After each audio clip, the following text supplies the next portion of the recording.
Well, hello, Queen Esther. Is that you? Yes. Oh, I can't believe this.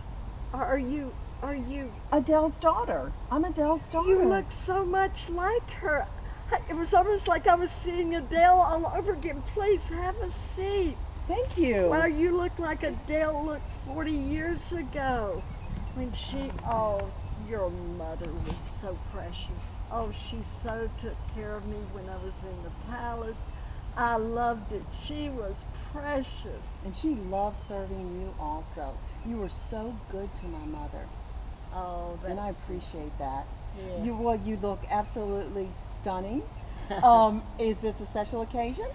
Well, I was just reminiscing. This is the time, this is the anniversary of when I was chosen to be queen. And so I was not only reminiscing about that, but also what my childhood was like. Did I ever tell you that I was an orphan growing up, or did you ever hear of that? I had heard about it, and I often wondered how that felt. Well, I'll tell you what happened. I didn't know any of this till I was 12 years old. My uncle Mordecai and his wife raised me, but I kept asking him what happened to my mom and dad, and he wouldn't tell me anything.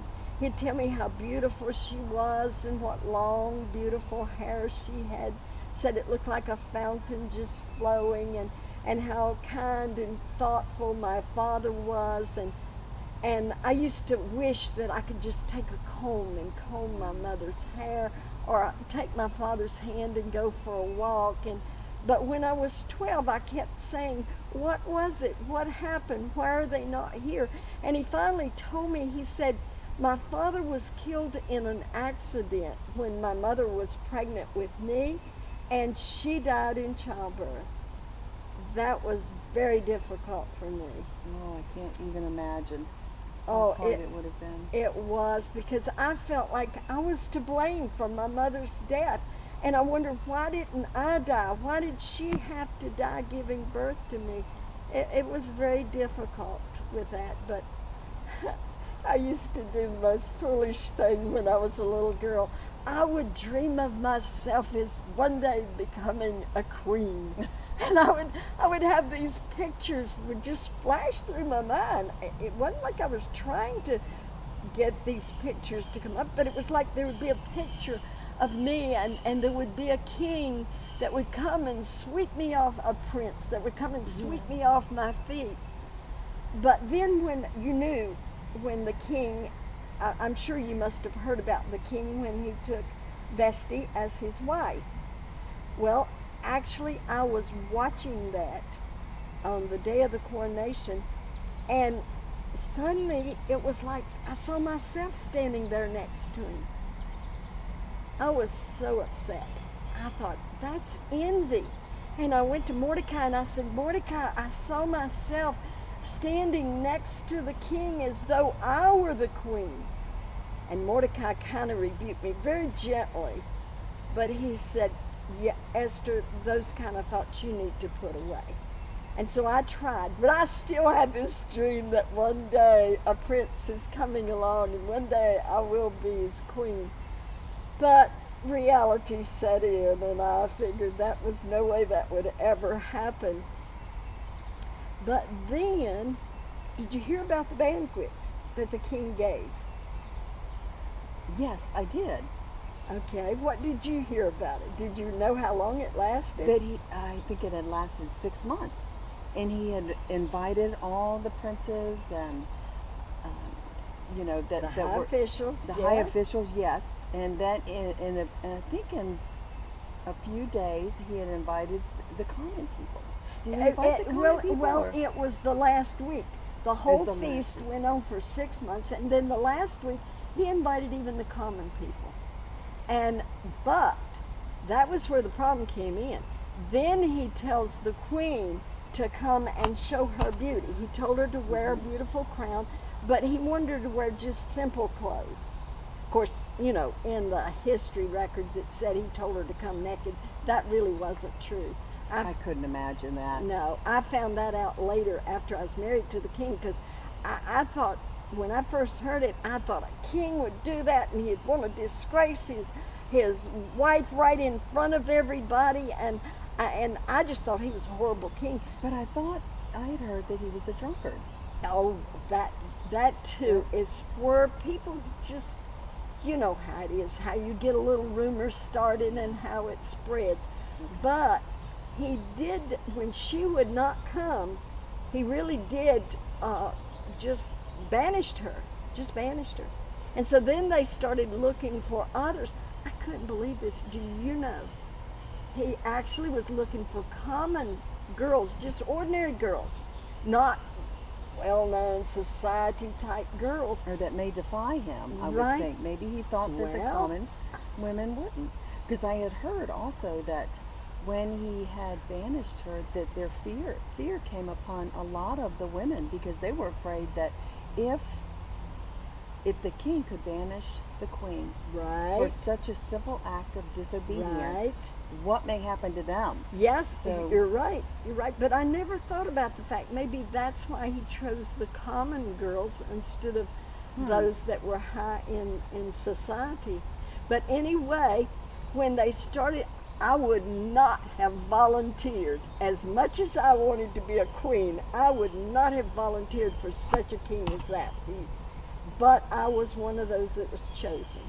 And I decided, well, I have no clout, I have no special prestige, and I'm not exceptionally beautiful, so I didn't worry about the fact. Were you excited though? Because that was always in your Well- dreams, imaginations. Yeah, but not with this king. I didn't have those kind of dreams with this king. No, it was like he was the last one I would want. But anyway, they took me to the harem, and we had to go through all that training, 6 months of cleansing and 6 months of perfuming. Well, tell me about that. How was that? Well, you know, some of the women really had a hard time. In fact, some were even dismissed because they would not obey the rules, they would not do the things. I was totally obedient because I thought, if I'm going to do this, I'm going to do it with nobility. I'm going to prove that my family has certainly a good upbringing, or at least for myself, because Mordecai had taught us good manners and all. And so I was submissive to the eunuch that was in charge of us, and I did what he said. But when we got ready to go before the king, the girls was putting on their fancy makeup and their fancy dresses, and they'd go in with the night with the king, and they'd come out wondering, will I be the one that's chosen? And I just did totally different. I asked the eunuch, I said, look, I don't want the king to choose me because of my clothes, my fancy hairdo, or all my jewelry. I want to go in very plain and simple.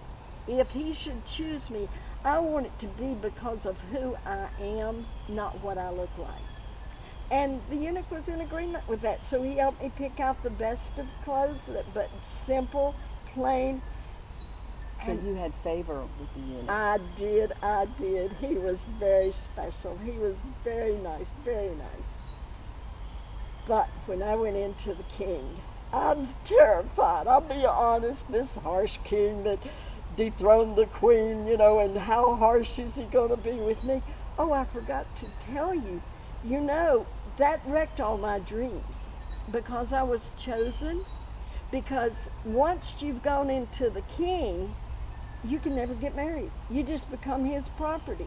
And And you would never know if you were chosen. Yeah.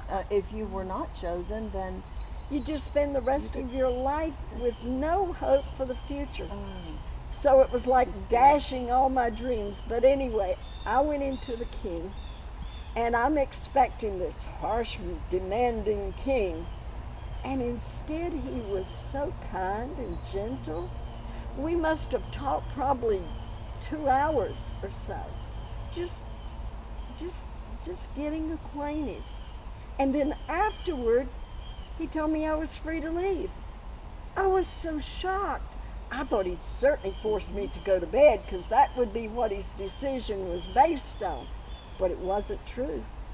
He just dismissed me, and I thought, oh well. And of course, I was only 14 at the time. So he called me his little dove. because I was so timid, and I guess he could see that, so he was so kind and gentle.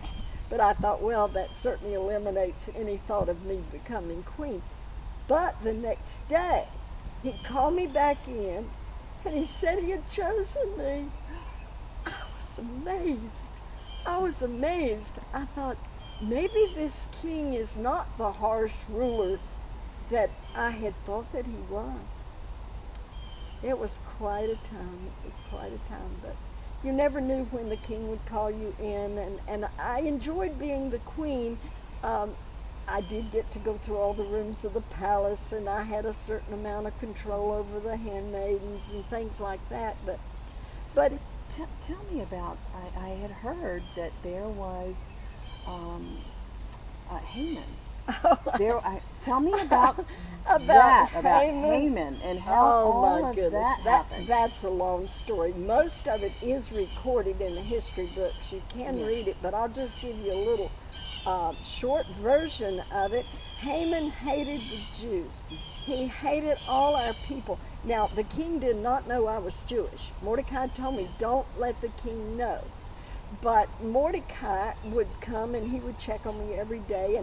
And Haman was the highest, the king had promoted him to the highest place of authority next to him. And so everybody bowed down when Haman would go out in the street. All of them would bow down before him, except Mordecai. And that infuriated him. So he wanted to know, why was Mordecai not bowing down?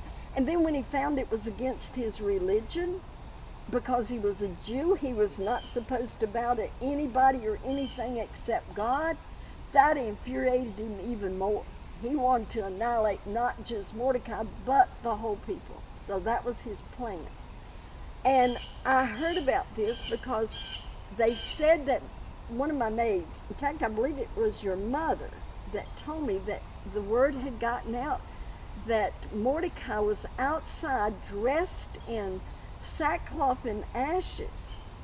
So I sent one of the couriers out to find out why, and they said it was because the king had set a date at, he done all this because Haman suggested a certain day and a certain month that all the Jews would be annihilated. And so the king signed it. He didn't know what he was doing, but he just signed it because Haman had said, oh, this people is a terrible people and they're going to rise up against you and all like that. So he signed the decree. And so Mordecai's saying, Esther, go before the king. Plead for our life. And I have to go before the king? And you just don't do that. That must have been so frightening for you. It was terrifying.